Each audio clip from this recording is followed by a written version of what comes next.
ही व्यक्तीच्या कुंडलीमध्ये शनी चंद्र युती असेल तर त्याच्या आईचं सोनं चोरीला जातं. शनी चंद्र युती ज्या कुंडलीत असेल ना तर त्या व्यक्तीच्या आईचं सोनं चोरीला जातं. मग आता सोनं चोरीला कधी जातं? ते का नेहमी जातं का? नाही. जेव्हा काही दशा चालतील त्या दशेमध्ये सोनं चोरीला जातं. मग आता शनीची जर दशा असेल तर चोरीला जाईल. चंद्राची दशा असेल तर मग चोरीला जाईल. जेव्हा शनीची किंवा चंद्राची या दोन्हीपैकी कोणती दशा चालू आहे त्यावेळेस त्यांच्या आईचं सोनं चोरीला जातं. आणि दुसरा मुद्दा म्हणजे याला विष दोष म्हटलं जातं. विष दोष का म्हटलं जातं? का त्या व्यक्तीचं सोनं चोरीला जातं. आणि दुसरं, ह्या व्यक्तीने नाही, ह्या व्यक्तीची आई, चंद्र म्हणजे कोण? आई. तर कधीही त्यांचा वाद होत असेल तर त्याच्यामध्ये हस्तक्षेप न करणं. हस्तक्षेप केल्यानंतर तिथले जे वाद आहे त्या लोकांचे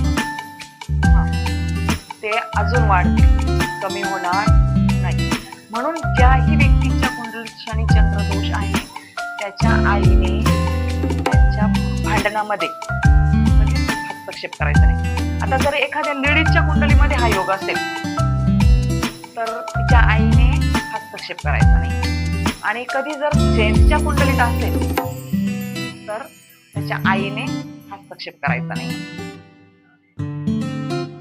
लेडीज असो किंवा जेंट्स असो, दोघांपैकी कोणाच्याही कुंडलीत जरी असेल ना तरी त्यांच्या आईने त्यांच्या वादामध्ये हस्तक्षेप करायचा नाही. आणि लॉस पण तिचाच होणार आहे. सोनं कोणाचं जाणार आहे? आईचंच जाणार आहे.